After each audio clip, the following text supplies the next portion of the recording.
At some point in time, you're going to find yourself in a position where you, on the employer side, are going to be managing somebody older than you. And depending on how long you stay in the corporate workforce, as an employee, you will most likely find yourself reporting to someone who's younger than you. Let's talk about how to deal with both. The most valuable resource that all of us have is time. We just don't want retention issues. I'm so thankful. People don't quit their jobs. They quit their boss. Try and help others see the best version of themselves. Thanks for tuning in. I'm really excited to bring this topic up today because it is a topic that's a little bit sensitive, and I think that a lot of people are worried and maybe slightly nervous to talk about it in an open environment. But we are going to tackle it because it is important, and it's something that, if not handled with care, can not only cost an organization a ton of money, but also cost you a ton of opportunity as well. Let's start with being on the employer side and coaching an older employee. And in typical fashion, we're going to break it up into 3 chapters. Chapter 1, pitfalls to avoid. Chapter 2, what does your employee bring to the table? And Chapter 3, how to actually use and leverage this moment as a really great opportunity. Okay, so Chapter 1, pitfalls to avoid. The biggest and most common pitfall to avoid is judging someone because of their age. As I've mentioned in previous videos and based on my history, I've worked with hundreds of sales managers, from new managers to tenured managers, and I have heard people say this out loud: "Oh man, how is it that a 50-year-old or a 60-year-old person is starting a new job at this age? What could they have possibly done wrong?" That is a very blind and borderline arrogant statement. We should never be judging someone because of their age. We do not know what circumstances or what life events have led them to this point. We have no idea what they've achieved, what they've done in their lifetime, and to just simply state, how could a 50-year-old be starting a new position at this time in their life, is a very, very judgmentally blind thing to say. Remove that from your vocabulary, remove it from your thought process. You might have somebody on your team that brings a lot of value to your team, and to completely dismiss them with that statement is really going to hurt you, your culture, your public relations, and your overall bottom line as a result of it. Number 2, making assumptions for what they lack. I've also heard this statement quite a few times. "Ugh, I can't believe my rep doesn't know how to work a computer," or "I don't have time to coach someone who can't do the basic fundamentals of this job from scratch." That's also a very blindsided, judgmental thing to say about somebody. And again, from the same perspective of not judging people from the moment they start on your team, you should be going into this environment with a very welcoming, open-minded heart and ready and willing to help anyone regardless of where they are in their tenure or what type of skill set they have. To completely dismiss them because they might not know how to work a computer really well is actually going to cost you a ton of money, and again, a ton of opportunity cost. And the third and final pitfall to avoid is just not treating this person as a human. There might be a 20, 30, or even a 40-year gap between you. That's okay. Get to know the person who works for you. They probably have a lot that they bring to the table and a lot that they offer in terms of life experience. You don't just want to dismiss them because they are starting a new position and you're already good at the position, which is probably why you're in leadership, right? But the main idea here is that the person who has this big age gap between you and them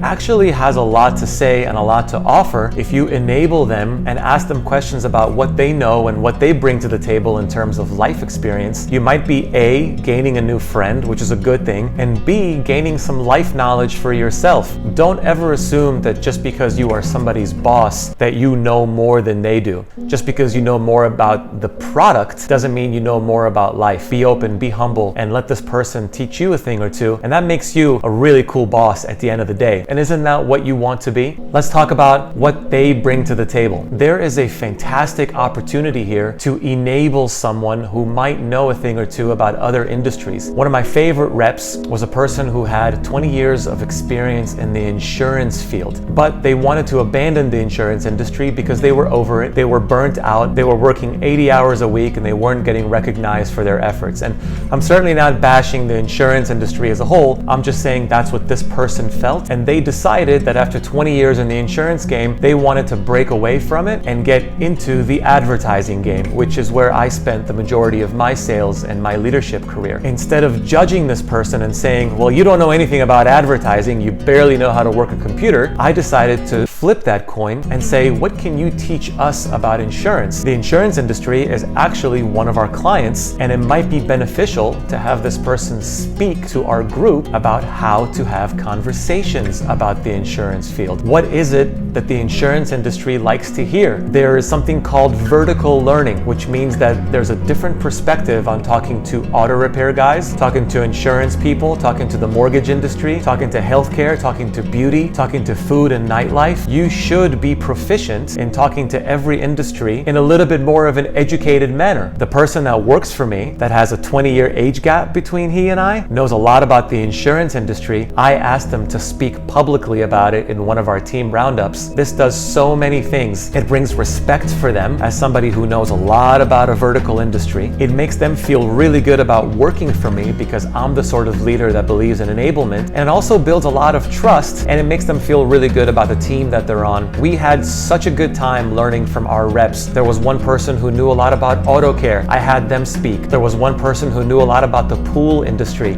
I had them speak. There was one person that just knew a lot about sales in general because he was in sales for 30 years. That's longer than me. I had them speak. As a leader, you should have the courage to let people who have been in the industry longer than you speak on topics that they might know better than you. It doesn't make you inferior to let people speak in meetings. It actually makes you the cool boss and makes you very, very confident, which people respond to very well. Next, let's find a way to leverage this as an opportunity, especially for your reputation as you're looking to get promoted in leadership. What type of brand do you want to have next to your name when you're a leader? The person who doesn't like working with older employees?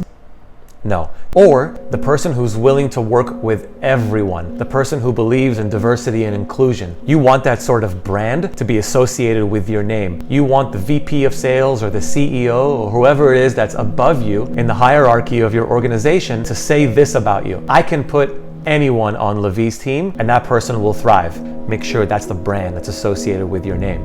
Okay, so now let's flip it. Let's play the role of the employee who is working for a younger manager. And I have been in these shoes as well, and I think from personal experience, I remember being 31 going on 32 years old, starting an entry-level position. I was my own harshest critic, but there's a story that goes into why I started an entry-level position at age 31, and my boss at the time, who was 23, asked me those questions. What brings you to this organization? What makes you want to start a new career? And they got to know me as an individual and made me want to work for them. I still had some pre-built notions about my manager because there was a 7 or 8 year age gap between us, and I thought, what could a 23-year-old possibly teach me about sales? And I remember having these thoughts in my mind like, I've been selling since you were in middle school. You don't have anything that you could bring to the table that could potentially or possibly help me. And that is a mistake.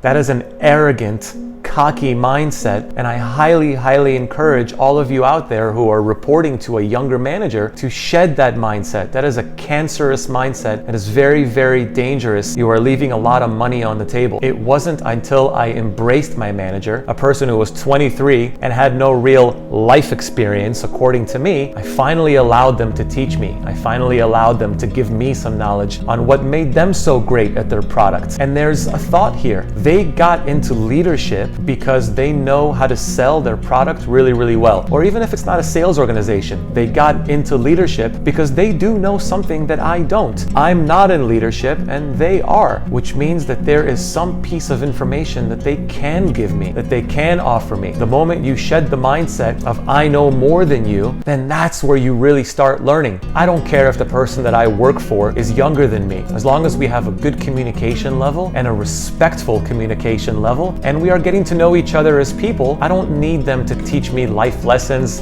That's not why I'm here. If that happens, great, that's an added bonus. So my advice to all of you out there who are older than the person that you work for, don't judge them either, and at least give them a chance to teach you what it is that made them so great and why they got promoted.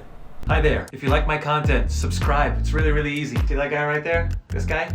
Click on his face. Hopefully you love my content. Hopefully you want more of it. The best compliment you could pay is to hit the like button, comment, and I promise to continue to put out good material for you.